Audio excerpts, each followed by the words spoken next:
পথে আপন ছাড়ি।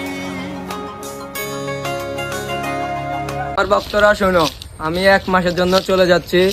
তোমরা আমার দায়িত্ব এমনকি কর্তব্য সুন্দর করে পালন করবা। আর এলাকার যত ডাব নাইল আছে সবকিছু তোমরা খাবা। তারাবি নাচ পড়ার দরকার নেই, তারাবি নাচ পড়লে তোমাদের হাঁটু ব্যথা হয়ে যাবে, তোমাদের পা ব্যথা হয়ে যাবে। কথা কি বুঝছো তোমরা? আমি চলে যাচ্ছি, ঠিক আছে? পাড়ি অচিন পথে আপন ছাড়ি।